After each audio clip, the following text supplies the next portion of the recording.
I didn't know my ex-boyfriend was dead when he texted me. It had been 6 weeks since I broke up with Mike. We had been having issues for a few months, but I wasn't able to get over the fact that he showed me out of his life throughout the entirety of our relationship. For references, we're both men, and we were together for 2 years. He wasn't out to his friends or family, so nobody in his life knew we were even together. It was the reason why I was the last one to find out about his death. So I feel like I need to elaborate on that well. I blocked him on all my social media accounts, but I didn't block his number. Saturday at 2:55 a.m. Mike, are you awake? Me, why are you texting me? Mike, I miss you. Me, whatever game you think you're playing, I'm not interested. If you're drunk and need help, I can book an Uber for you. Otherwise, don't text me again. No response. I shrugged it off and tried to distract myself with some Netflix. He was probably just looking for a booty call. I ended up falling asleep 2 hours later. The next day, I met up with my best friend for brunch. She was probably the only one that kept me together through the breakup. I don't know what I would have done without her. We met at a little cafe in our neighborhood. The first thing she asked me was, why didn't I get any sleep? I swear nothing could get past this woman. I was just binging TV again, I said. What's wrong? She sounded more concerned. Jane, is nothing. I just had to finish up some work and I had a hard time falling asleep afterwards. I insisted. She didn't sound convinced. Our coffee arrived and I practically chugged the damn thing. Jane knew that I only watched TVD when something was troubling. I could feel her gaze on me from behind my cup. Lee, I know when something's bothering you. She pushed further. Jane wasn't exactly Mike's biggest fan, and for good reason. But that's precisely why I had a hard time opening up to her about him. I knew that she would never judge me. I just didn't know if she would understand why I responded to the text in the first place. The truth is, I still had feelings for him, and it's hard to admit that to anybody. I decided to show her the text messages. She remained quiet for a while before responding. You know, it's okay if you still care about him. I get that. I do. Do you want some advice, or do you just need someone to listen? What she said shocked me. I have this bad habit of thinking the worst of people, even if I know that they have good intentions. I guess trauma does that to you. Advice, I decided. I let out a breath. I hadn't realized I was holding in. I need to stop pushing people away. Like I said, it's okay to care about him. I just don't think it's a good idea to let him back into your life again. Ultimately, it's up to you. But given the track record, I would highly recommend against it. She held my hand as she said this. Thanks. I know, I just feel like we hadn't have the closure we needed, I said hesitantly. Honestly, I kept wishing he would show up to my doorstep and beg me to take him back at some point. But I moved to a new apartment 2 weeks ago, and he doesn't know my new address, so that wouldn't have been impossible. I was never going to say that out loud, though. If that's what you need to get over him, then go for it. We talked a bit more over brunch. Eventually said our goodbyes, and I went home. My dog Kaya greeted me at the door, wagging her tail happily. I was glad I had someone to go home to. I gave her a gentle pat on the head as I sat my staff down in the kitchen counter. The rest of the days were uneventful, and I fell asleep on the couch while watching a movie. I woke up around 3 a.m. when my phone dinged.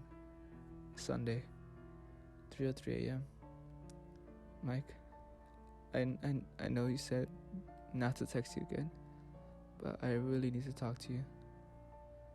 Me, what could you possibly need to talk about at 3 in the morning? Mike, I don't mean right now, but in person. I don't like how we ended things. My heart skipped a beat.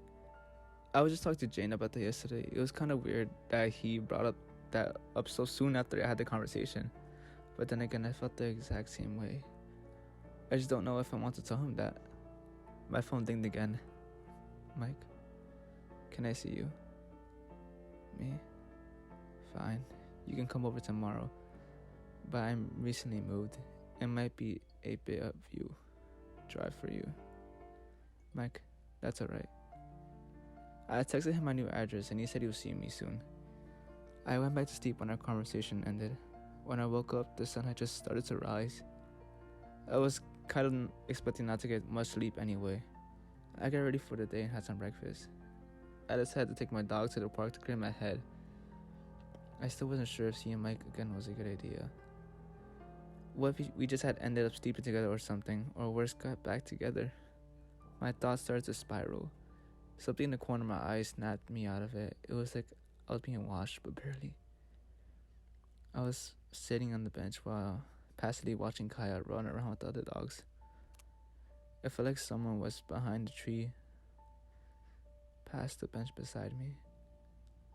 I decided to take a peek, but no one was there. I chalked it up to not getting enough sleep for the past 2 nights in a row. Come on, Kaya. Time to go, I called. She ran toward me happily. I gave her some treats and hugged before getting up to leave. Nothing really happened on the walk home, but I still couldn't shake the feeling that the whole time. Needless to say, I was still relieved when I got to my apartment. That relief didn't last. Sunday, 10:17 a.m. Richard. Hey Lee, it's Richard. I'm not sure if you remember me. We met at Mike's party a few months ago. It was a Facebook message from Mike's brother. Me, hi, yes, I remember, what's up? This might be a bit overdue, but honestly, between the funeral and the grieving, it's been kind of hard to get the news out to some of Mike's newer friends. I just wanted to let you know he passed away this weekend. I almost wanted to ask him if he was sure. Luckily, I stopped myself in time. That would have been insensitive. Of course, he was sure. Me. I'm sorry for your loss.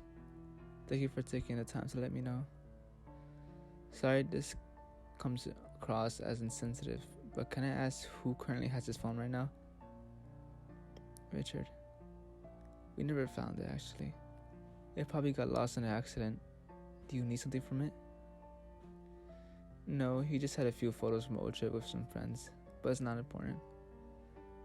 Richard. Well, I'll let you know if it ever turns up. Me.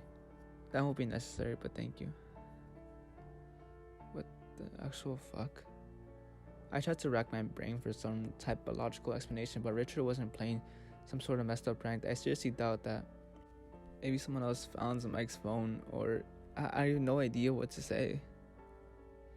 But whatever it was, I felt sick. Then I remember whatever sicko had his phone had my address now too. I packed mine and Kaya's stuff and called Jane. I told her I needed a place to stay for a few days, and she didn't even ask me why. She just said I could stay as long as I needed to.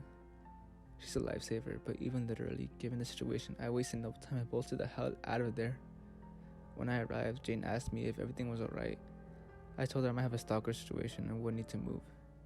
She was extremely worried and said I needed to call the police. I was seriously considering it, but I didn't even know how I would go explaining this situation. They might even take me serious. After dinner, Jane set me up on the couch and then excused herself to the bedroom. Kaya was asleep on the floor next to the couch. I couldn't fall asleep. I went through my photos of Mike and started crying. I couldn't believe he was actually gone. I couldn't believe someone was sick enough to pretend to be him. I got an app notification from the doggy camps they set up around my apartment for Kaya. It said it detected movement. My stomach started to doing somersaults, and I could barely stop myself from puking. But I needed to check it out. I opened my app. My heart was racing when I saw what was on the screen. There, in my living room, was a man I had never seen in my life. He was extremely thin, like he hadn't eaten in weeks. His hair was dark and long, and not like Mike's short blonde hair, but more than that. He didn't look right. Ding. Monday, 3:09 a.m. Mike,